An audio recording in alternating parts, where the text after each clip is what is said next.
Lunes 16 de octubre, saludos señoras, señores, bienvenidos como cada día a este espacio, a esta revista de prensa donde vamos como cada mañana a repasar las informaciones que aparecen publicadas en los diarios de Córdoba, Diario de Córdoba, El Día de Córdoba y ABC Córdoba. Como cada lunes nos acompaña el director de ABC precisamente, Paco Pollato, bienvenido. Hola. Buenos días, José. Gracias como siempre por tu visita.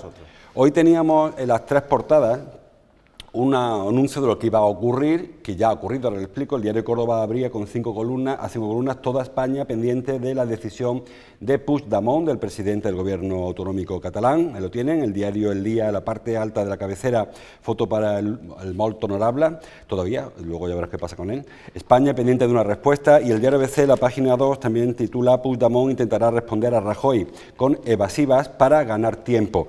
Bueno, tener plazo hasta las 10 de la mañana. Hoy se ha filtrado ya la carta que le ha enviado, estará viajando, como las sevillanas cartas iban y venían de Londres a Madrid, en este caso de Barcelona a Madrid, y una carta en la que, bueno, ha pasado lo que todos esperábamos, que no ha dicho ni que sí ni que no.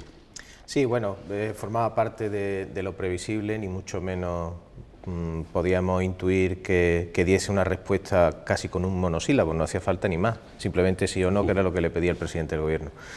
De todas formas, como siguen quedando 5 días, digamos, para el último aviso, el de veras, yo creo que aún era más previsible que jugase al despiste y a intentar entrar en una nueva senda estratégica después de todos los acontecimientos que han venido sucediéndose desde el 1 de octubre. Bueno, la carta, por lo que hemos estado leyendo, porque además las juventudes de la CUP las han colgado en su página web muy tempranito, e incluso ya casi todos los medios en sus ediciones digitales la tienen colgada. La carta no tiene desperdicio, indudablemente forma parte de este cinismo al que este señor, pues en las últimas semanas nos tiene acostumbrados cada vez que habla, ¿no? Es una carta en la que, bueno, cae por su propio peso casi toda la argumentación que pone sobre la mesa, apelando a un sentimiento mayoritario, pero que ni se corresponde con los porcentajes, ni se corresponde con lo que estamos viendo. Y luego a establecer una especie de equilibrio de fuerza, de hablarle al Estado español de tú a tú, para sentarse como democracias consolidadas y, bueno, a dar por hecho en reiteradas frases algunos de los mantras que se han venido repitiendo, ¿no? El de opresión, represión, Estado oprimido, vulneración de derechos fundamentales, obviando por completo que la primera vulneración de la ley ha sido la suya, llegando a una situación en la que se ha vulnerado la ley que nos ampara a todos, y luego apelando al diálogo, que yo creo que es por donde ahora viene esa senda estratégica, ¿no? El mantra del diálogo, el diálogo una palabra positiva, y establecer unas condiciones de diálogo, además, imponiendo esas condiciones, sin admitir nada, sin proponer nada, como veníamos hablando antes de que comenzáramos, y evidentemente cuesta mucho entender que encima pues se tenga que imponer un diálogo con alguien que ha subvertido toda legalidad posible y que ha generado un gravísimo problema en Cataluña, como sigue poniendo de manifiesto no solamente la calle, sino la huida constante de las empresas, ¿no? La carta tiene un par de folios, termina diciendo: por todo lo expuesto, que es lo que ha contado antes Paco, todo lo que has puesto en la carta, le traslado 2 peticiones. La primera, que se revierta la represión, algo que parece que es muy subjetivo el hablar de represión en Cataluña. Y la segunda, que concretemos una reunión que nos permita explorar los primeros acuerdos. Se dan 2 meses para dialogar. La CUP le ha dado 1 mes al gobierno catalán para que o declare la independencia o la declaran ellos, se van del Parlamento y bloquean el Parlamento, con lo cual habría que convocar elecciones.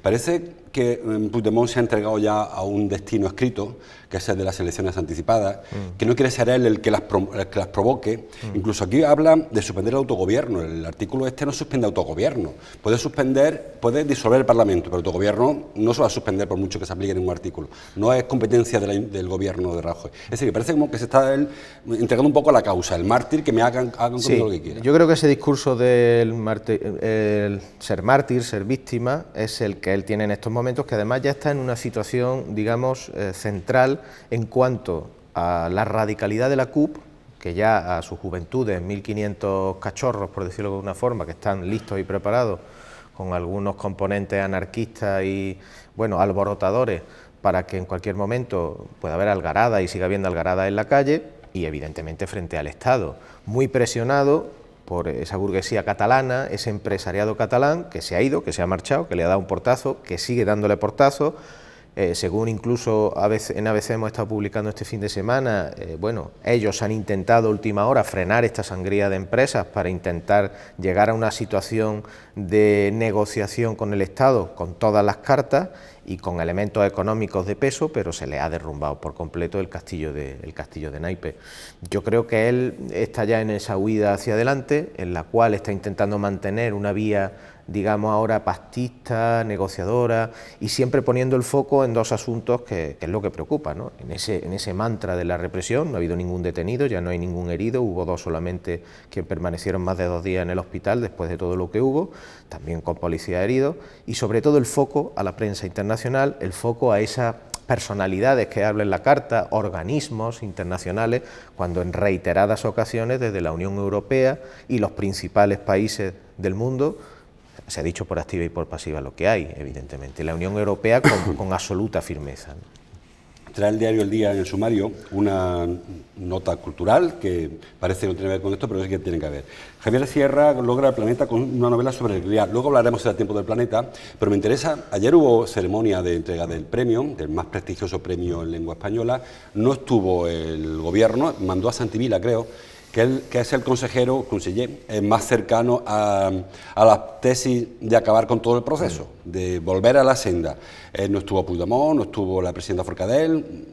La desafección que está habiendo entre el gobierno catalán y la sociedad catalana es mayor cada vez. Bueno, este es un vivo ejemplo, ¿no?, de esa ruptura de lo que hasta ahora venía siendo la Barcelona de la capitalidad cultural, de alguna manera, ¿no? El aldabonazo que era cada noche que se falla en los premios Planeta, el reunir a la crème del mundo literario nacional, donde se sentaban en la misma mesa toda la cúpula dirigente de la Generalitat y la cúpula del gobierno, el ministro de Cultura o grandes personalidades del mundo de la cultura.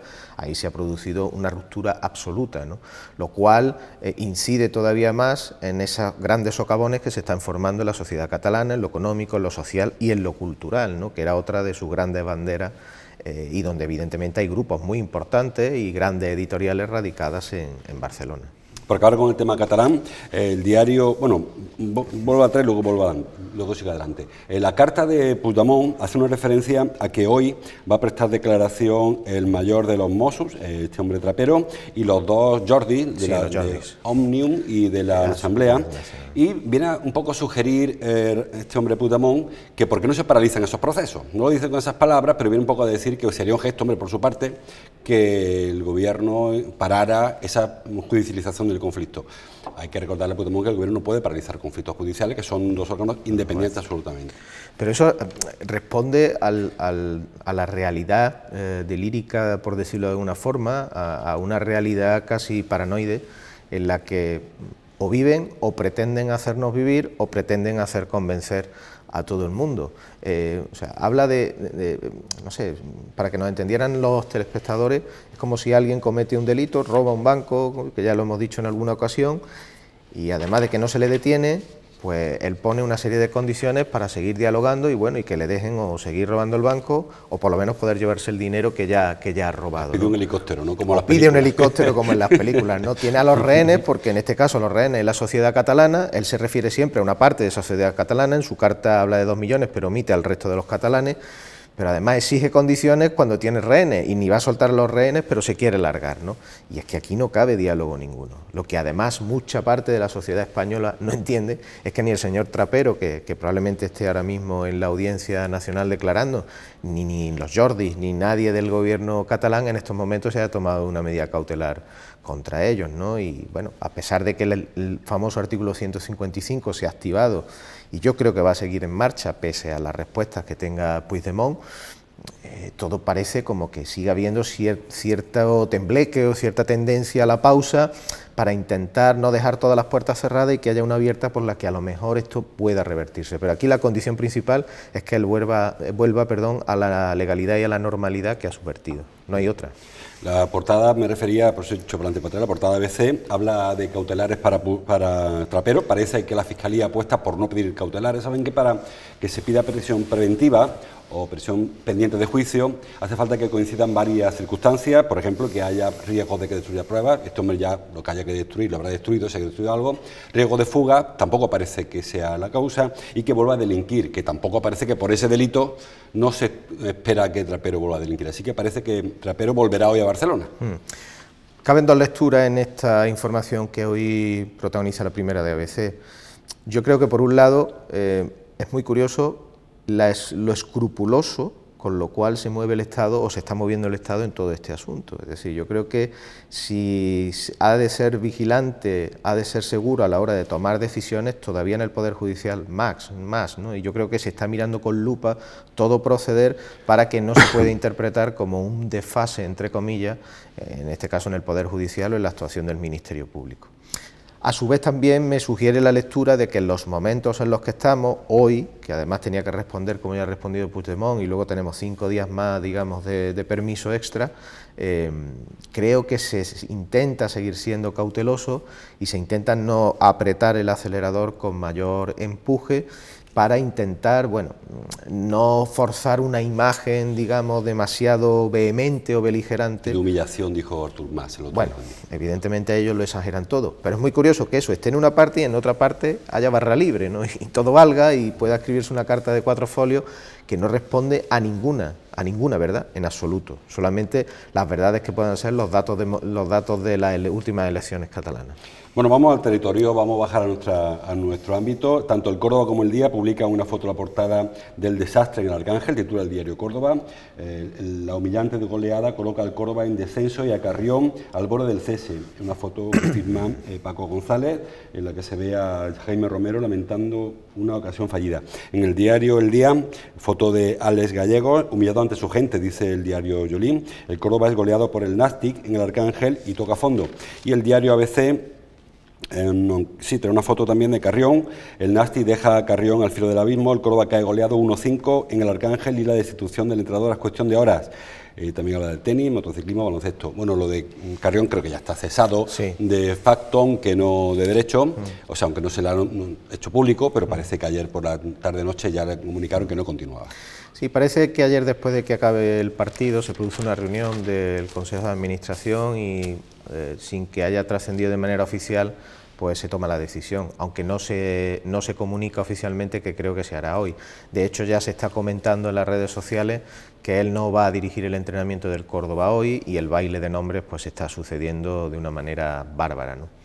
En fin, yo creo que ayer fue ya el punto álgido de esta malísima arranque de temporada del Córdoba, de la mala planificación, la sensación de un entrenador al que o le viene grande la categoría o no ha sabido dar con las teclas para que el Córdoba carbure, ¿no?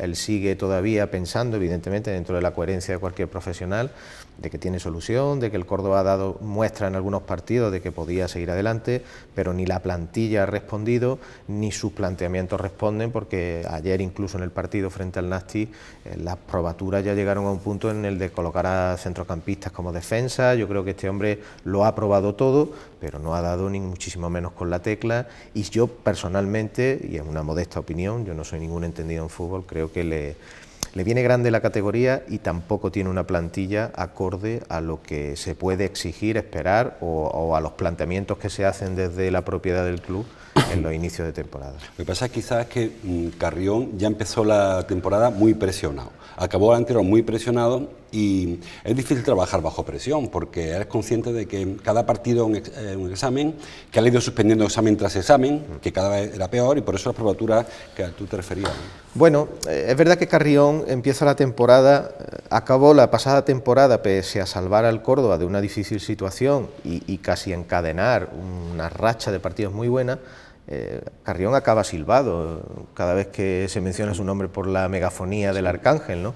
Y empieza de la misma manera. La pretemporada parecía que nos indicaba que el camino del Córdoba iba por otra senda, pero ha sido empezar la temporada y bueno, está en el peor arranque histórico, es el equipo más goleado, el equipo hace agua en muchos aspectos, en muchas facetas, en muchas líneas y sobre todo no ha dado con un equipo, no ha dado con un once regular que permita buscar cierta estabilidad.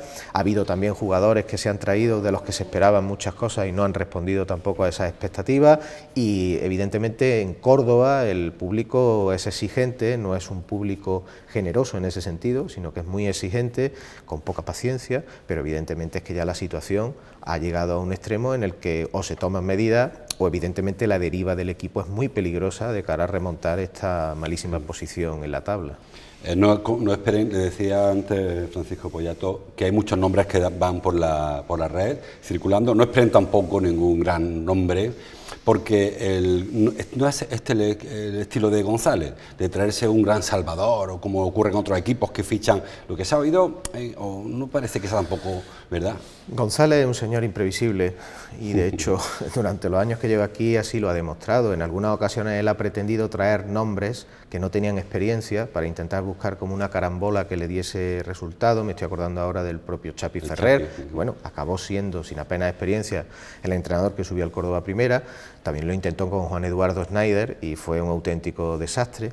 Y creo que las dos únicas experiencias de algún sentido común, que fueron las de Paco Gémez, y ya vimos cómo acabó el asunto, con un equipo que, bueno, al menos encandilaba la manera de jugar a la afición y estuvo cerquita, y la apuesta de José Luis Oltra, que parecía que era una apuesta sensata, de un entrenador muy experimentado, conocedor de la categoría, pero finalmente aguantó lo que aguantó, y entre medias ha sido una auténtica trituradora de entrenadores. No sé si son 10 u 11 los que lleva ya desde que este señor llegó y se hizo con las riendas del club, ¿no? Pero es muy difícil entrenar en Córdoba en segunda porque siempre hay mucha exigencia, siempre hay mucha presión, y los criterios internos en cuanto a la dirección deportiva y en cuanto a los planteamientos son difíciles de escrutar. Eso es así. Esta tarde a las 8:30, recuerden, hay un programa dentro del área donde Nacho Serrano y su grupo de colaboradores analizarán la historia del Córdoba, y probablemente ya a esa hora tengamos muy probablemente nombre del sustituto de Luis Miguel Carrión. Seguimos. Dice el diario El Día, 5 columnas, vamos a un tema muy distinto. La morosidad de las comunidades de vecinos alcanza los 33 millones. Es un titular que parece negativo, pero en realidad es positivo, se va reduciendo. Siempre se ha achacado mucho a la morosidad de las comunidades, a la reducción de los bancos como propietarios, porque los bancos tienen costumbre de pagar la comunidad, ellos tienen el piso a otra cosa, y eso elevó que fuera fraudulentamente, o sea, falsamente, porque luego cuando vendían el piso se pagaba todo de una vez, porque básicamente es una obligación. Parece que el dato es un poco, no digo que sea equivocado, pero sí que induce a una especie de situación que no es la real. Bueno, es verdad que la cantidad nos puede parecer abrumadora, va en disminución. Es cierto que en la época dura de crisis los bancos tenían muchos pisos en sus bolsas y evidentemente los bancos no están o no quieren estar, deberían estar como todo hijo de vecino, en la mensualidad de cada familia que tiene un piso y en un bloque. También es verdad que ha habido muchas familias que han tenido muchísimos problemas y que a la hora de empezar a cortar gastos pues se han dejado llevar y no han pagado tampoco las comunidades de vecinos. Incluso estamos hablando de que un recibo de comunidad en determinadas urbanizaciones no es moco de pavo, por decirlo de una manera un tanto popular, ¿no? Sí, sí. Estamos hablando de muchos euros al mes y muchos euros al año, con lo cual familias que de repente entraron en crisis, dejaron de trabajar los dos cónyuges o tuvieron verdaderos problemas. No obstante, la recuperación paulatina que estamos teniendo, poco a poco, va mejorando esas cifras. Los bancos es verdad que ya han conseguido ir vendiendo de esa cartera un número importante de inmuebles y todo eso repercute en que al final esa morosidad se vaya reduciendo. Bueno, parece que se va arreglando y que es buen síntoma. Lo que no parece que se arregle es el tema de la autovía Granada-Badajoz, lo trae el diario ABC en su página 2. Esta autovía se puso en marcha, el proyecto hace 10, 12 años y no acaba de verse un metro ahí de carretera. Dice el ABC, problemas ambientales y el alto coste frenan la autovía Badajoz-Granada, Granada-Badajoz, me da igual. Parece que el tema ambiental está en la zona norte fundamentalmente, el paso por la sierra, que obligaría a desdoblar más de lo que se pretendía y eso encarece muchísimo el coste. Bueno, evidentemente esto no es una autovía cualquiera, estamos hablando de una autovía que parte de Badajoz, llega a Granada y pasa por Córdoba. Estamos hablando de centenares de kilómetros y una autovía que sería fundamental para la vertebración del territorio sur-suroeste y que además tiene tramos de esas carreteras porque con alta siniestralidad. La carretera Lisboa-Granada también. Efectivamente, conectaría con Lisboa, aunque se pretendía también hacer una autovía de Lisboa que prácticamente se trazara una línea recta entre Lisboa y Valencia, pero que con Córdoba iba a enlazarse a través de otra carretera más que partía del Viso. Digo, sería el acceso de los portugueses a la nieve. Efectivamente, y nuestro acceso más directo hacia Portugal. Es verdad que estamos hablando de hace 10, 15 años. En aquella época de vacas gordas, los presupuestos generales del Estado, los presupuestos de la Junta de Andalucía se llenaban de carreteras con una facilidad enorme. Recordemos Autovía del Olivar, millones y millones de euros. Cuando empieza la crisis, esta es una de las carreteras que se para, se frena, porque las exigencias económicas que tiene son elevadísimas y el recorte en fomento fue muy importante.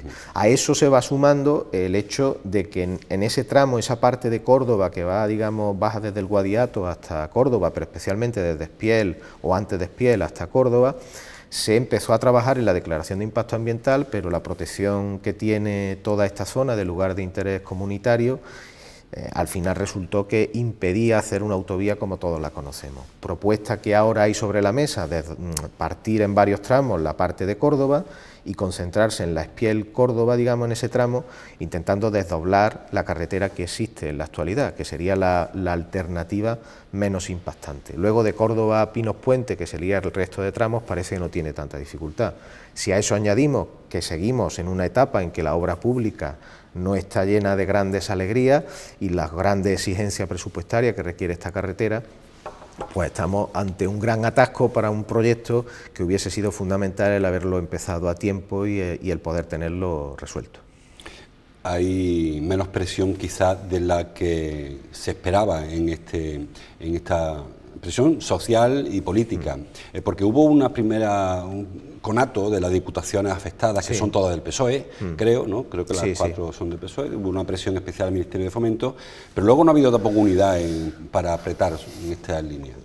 Es que todos tienen que taparse un poco, porque claro, que el PSOE emprenda una campaña en pro de la autovía de la 81, Badajoz-Granada, está muy bien, pero hay que recordarle al PSOE que también se podría hacer una campaña de presión para que la autovía del Olivar, que va desde Estepa hasta Úbeda, y que también sería muy importante para Andalucía, se reactivara. O la Ronda Norte, simplemente. O la Ronda Norte, simplemente, o variantes que hay planteadas, o la conexión de Córdoba con Jaén a través del Carpio Torredón Jimeno, que sería fundamental. No podemos entender que estando Córdoba y Jaén tan cerca tengamos tan mala comunicación, o con Granada. Es decir, todas las administraciones y todos los partidos importantes, en este caso PP y PSOE, que están en ambas, saben que tienen muchos déficits en infraestructuras, y en infraestructuras fundamentales.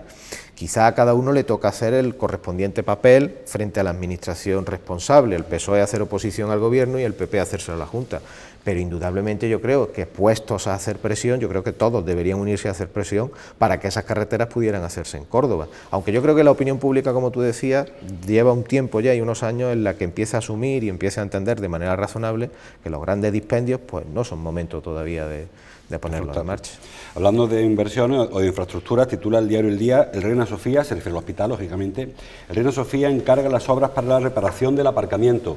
Proyecto, recuerden que se intentó encargar a una empresa privada a cambio de que construyera un pabellón de atención, y que aquello se frustró por presión social y ahora parece que por lo menos van a quitar los agujeros del suelo. Sí, bueno, ya creo que por fin se iba a licitar una obra menor, por decirlo de alguna forma, en cuanto al coste, que es el adecentamiento de la zona de aparcamiento. Yo creo que aquel gran proyecto intercambiable de generar una gran bolsa de aparcamiento, reordenar el tráfico y crear el hospital materno-infantil, aquello en las condiciones que se pusieron sobre la mesa y sin ningún ánimo de intentar negociar, fracasó, y ahora se han ido troceando las posibilidades. Reina Sofía va a adecentarlo, el materno-infantil nos han prometido que va a entrar en los presupuestos del año que viene, aunque no vemos la partida, ya que los presupuestos de la Junta son como un misterio de las 7 columnas, no sabemos exactamente cuáles son las partidas, y luego al Ayuntamiento le tocaba reordenar el tráfico y hacer un plan de tráfico para toda esa zona que también desconocemos dónde está.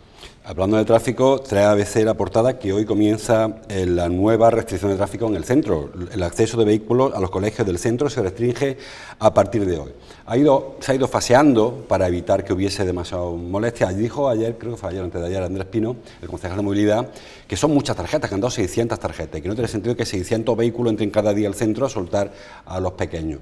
Bueno, la verdad es que quien hizo el plan de movilidad no pensó quizá que había que llevar a ciertos alumnos al instituto, y eso que no está lloviendo. Cuando empieza a llover se montará una buena. Es curioso que diga eso el concejal, porque habría que recordarle al concejal que al parecer el ayuntamiento ha aceptado todas las solicitudes que han presentado a los colegios, no se ha rechazado ninguna, ¿no? Yo creo que más que fasear, aquí lo que se está produciendo es un parcheo por fases de lo que es el acceso al tráfico en el centro. Evidentemente, cada vez que toman una decisión parece que no tienen evaluados con suficiente mesura y con suficiente antelación los riesgos, los pros y los contras, y se va un poco al trantrán. Yo creo que jamás una calle como la calle Capitulares, que mide 80 metros de largo, ha dado tantos problemas al tráfico. Es una calle que realmente tampoco era una calle por la que pasase tanto tráfico, pero el cortar y peatonalizar la calle, que ha quedado muy bonita indudablemente, está generando, o por lo menos está transmitiendo una sensación de problemas para acceder al centro histórico, con lo que eso acarrea para todas las personas que viven en el centro o que usan el centro diariamente. Evidentemente los colegios son usuarios, las familias del centro, sobre todo aquellos que tienen niños en edad primaria, porque los que están en la ESO pueden valerse por sí mismos para andar, pero hay que dar una solución, igual que a la carga y descarga, igual que a los residentes, el poder aparcar, etcétera, ¿no? Y luego las líneas de autobús, que recordemos que quieren acabar prácticamente con las que pasan por el centro. Con lo cual la pregunta es cómo se puede vivir en el centro o cómo se puede llegar al centro.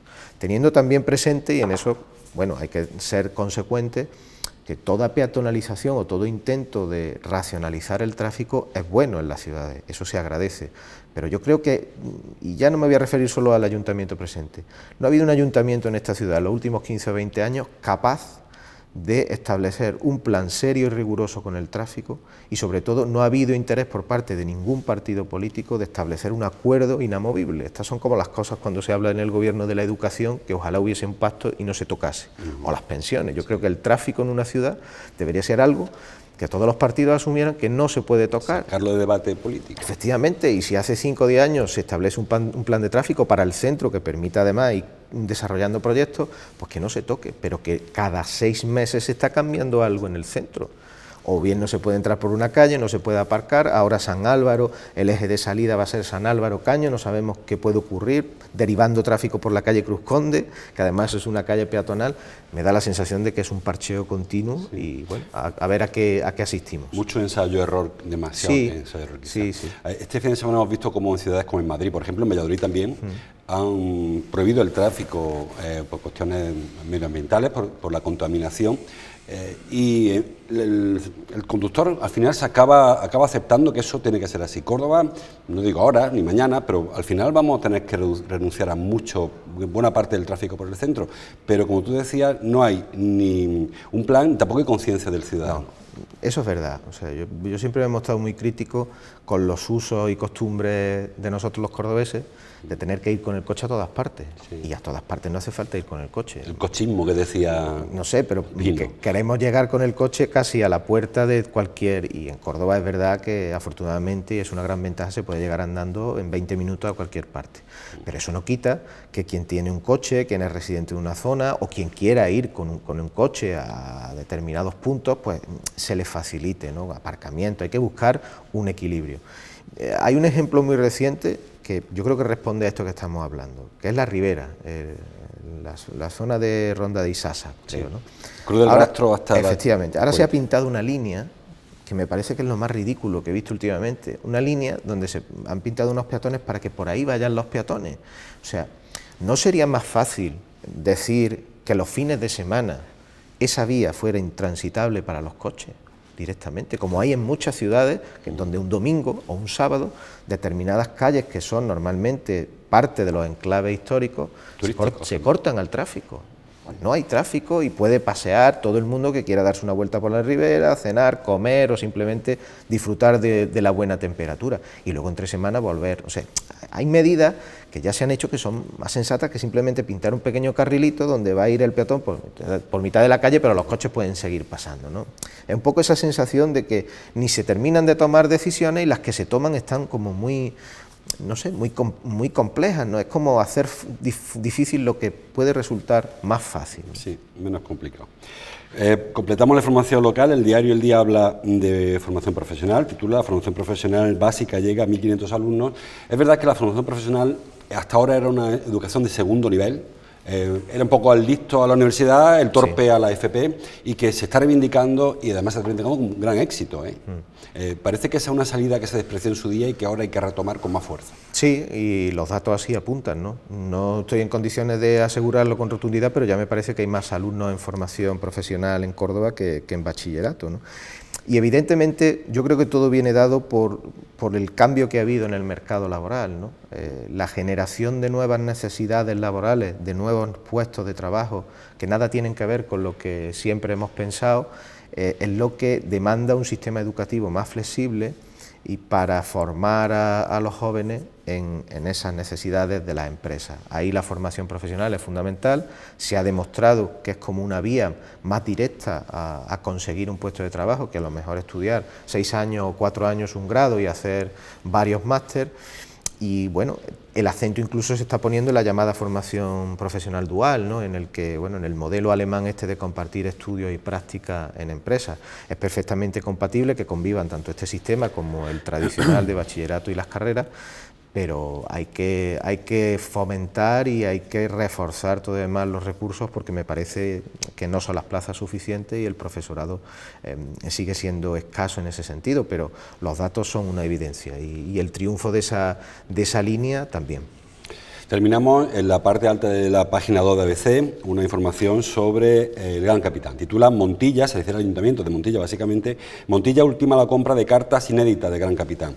El Gran Capitán, Montilla es verdad que tiene varios ciudadanos ilustres, no solamente el Gran Capitán, tiene mucho. Para ser una población con los habitantes que tiene mucho, una galería ilustre importante. Pero el Gran Capitán, que pasó hace poco su aniversario, su centenario, el 5º centenario, quiero recordar, el año pasado, no acaba de ser una figura suficientemente puesta en valor, ¿verdad? No. Realmente, y en eso es verdad que el Ayuntamiento de Montilla desde hace unos años está intentando, dentro de sus posibilidades, recuperar y patrimonializar un poco más la figura del Gran Capitán en cuanto al castillo, el museo que quieren abrir allí. Yo creo que esa efeméride que tú señalabas antes pasó un poco inadvertida. En Córdoba, la vinculación del Gran Capitán con Córdoba, con su ejército, con la unidad de Cerro Muriano, lo que supone el Gran Capitán a nivel internacional para los ejércitos. De él se ha dicho que era el gran revolucionario de la estrategia de la infantería, ¿no? El inventor del ejército moderno. El inventor de esa nueva infantería. Pues no, sí, lo asumimos en Córdoba de una manera un poco discreta, ¿no? Que probablemente en otros territorios sería como el gran santo y seña. En alusión directa a esta información que hoy publicamos en ABC sobre las cartas parece que además tienen un valor muy interesante porque corresponderían a la etapa final del Gran Capitán e incluso cartas de la propia familia del Gran Capitán donde se puede desentrañar qué herencia fue la que le dejó el Gran Capitán a los suyos, dado esa relación que siempre el Gran Capitán tuvo con las cuentas, con el dinero, con cómo lo trató, cómo lo trataron los reyes, su primo, el destierro, en fin.